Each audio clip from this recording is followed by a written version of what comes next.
12 जून 2025 एक तारीख जो इतिहास में दर्दनाक स्याही से लिखी गई। अहमदाबाद से लंदन की उड़ान एयर इंडिया की फ्लाइट AI 171 मेघानी नगर में पलक झपकते ही मलबे में तब्दील हो गई। सैकड़ों जिंदगियां खामोश हो गईं और हर तरफ सिर्फ मातम और टूटे दिलों की गूंज सुनाई दी। इस भयावह हादसे का सच क्या था, क्या कारण बना इस त्रासदी का? आज के वीडियो में हम इस हादसे की हर कड़ी को जोड़ेंगे, हर सवाल का जवाब तलाशेंगे। ये कहानी आपके दिल को छू जाएगी, तो अंत तक हमारे साथ रहें। चलिए इस दुखद घटना की सैर पर चलते हैं।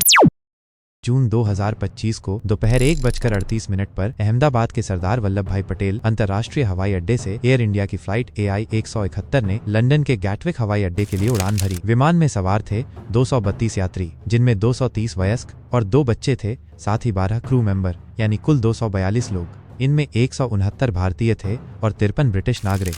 लेकिन उड़ान के महज 5 मिनट बाद दोपहर 1:43 पर विमान मेघानी नगर के एक रिहायशी इलाके में BJ मेडिकल कॉलेज के हॉस्टल पर जा टकराया। इस भीषण हादसे ने कम से कम 290 लोगों की जान ले ली। फिर भी एक चमत्कार में ब्रिटिश नागरिक विश्वास कुमार रमेश को जिंदा बचा लिया गया। इस खबर ने पूरी दुनिया को हिलाकर रख दिया। विमान में गुजरात के पूर्व मुख्यमंत्री विजय रूपाणी भी थे, जो अपने परिवार के साथ लंदन जा रहे थे। केंद्रीय जल शक्ति मंत्री और गुजरात BJP अध्यक्ष CR पाटिल ने कहा, हमारे नेता विजय रूपाणी इस हादसे में चले गए। यह BJP और गुजरात के लिए अपूरणीय क्षति है। उनकी आत्मा की शांति के लिए मैं प्रार्थना करता हूँ। मणिपुर के पूर्व मुख्यमंत्री N बीरेन सिंह ने बताया कि 2 युवा केबिन क्रू कोंगरा बाइलेट पम नगनथोई शर्मा और लमनुनथेम सिंगसन इस हादसे में नहीं रहे। वे उत्साह और समर्पण से भरे थे और उनकी अचानक मृत्यु उनके परिवार और समाज के लिए गहरा आघात है। प्रधानमंत्री नरेंद्र मोदी ने इस हादसे को दिल दहला देने वाला बताया। उन्होंने कहा, यह त्रासदी हमें गहरे दुख में डुबो गई। मेरी संवेदनाएं उन सभी के साथ हैं जिन्होंने अपने प्रियजनों को खोया। उन्होंने गृह मंत्री अमित शाह और नागरिक उड्डयन मंत्री राम मोहन नायडू से चर्चा की और अहमदाबाद में राहत कार्यों को तेज करने का निर्देश दिया। सूत्रों के मुताबिक वे 13 जून की सुबह घटनास्थल का दौरा कर सकते हैं। अमित शाह ने घटनास्थल पर पहुंचकर बचाव कार्यों का जायजा लिया और कहा, ईंधन की तीव्र आग ने जीवित बचने की संभावना लगभग खत्म कर दी। पूरा देश इस दुख में एकजुट है। उन्होंने एकमात्र जीवित व्यक्ति विश्वास कुमार से अस्पताल में मुलाकात की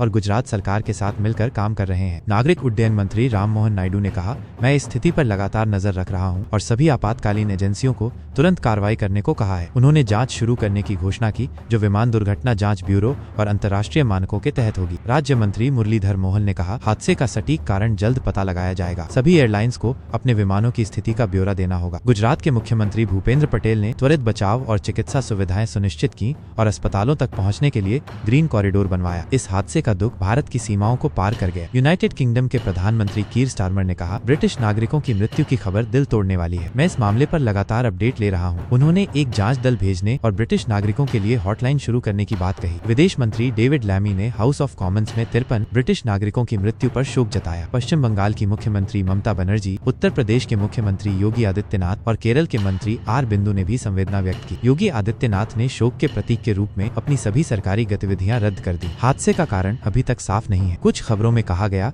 कि विमान बोइंग हो सकता है, लेकिन इसका मॉडल स्पष्ट नहीं है। भारत के नागरिक उड्डयन प्राधिकरण और अंतर्राष्ट्रीय संगठनों ने जांच शुरू कर दी है। तकनीकी खराबी या पायलट की त्रुटि की संभावना पर चर्चा हो रही है, लेकिन अभी कोई ठोस जानकारी सामने नहीं आई। इस हादसे के बाद हैरो मिडलसेक्स के एक हिंदू मंदिर में लगभग 60 लोग एकत्र हुए और मृतकों व घायलों के लिए प्रार्थना की। मेट्रोपॉलिटन पुलिस के कुछ सदस्य भी इस प्रार्थना सभा में शामिल हुए। यह सभा इस त्रासदी के प्रति समुदाय की एकजुटता और संवेदना का प्रतीक। चिंतनशील जिंदगी कितनी नाजुक है। सैकड़ों परिवारों ने अपने अपनों को खोया। अपनी राय कमेंट में जरूर बताएं। अगर ये वीडियो आपको पसंद आया तो लाइक करें और शेयर करें। नए हैं तो सब्सक्राइब करें और नोटिफिकेशन चालू करें।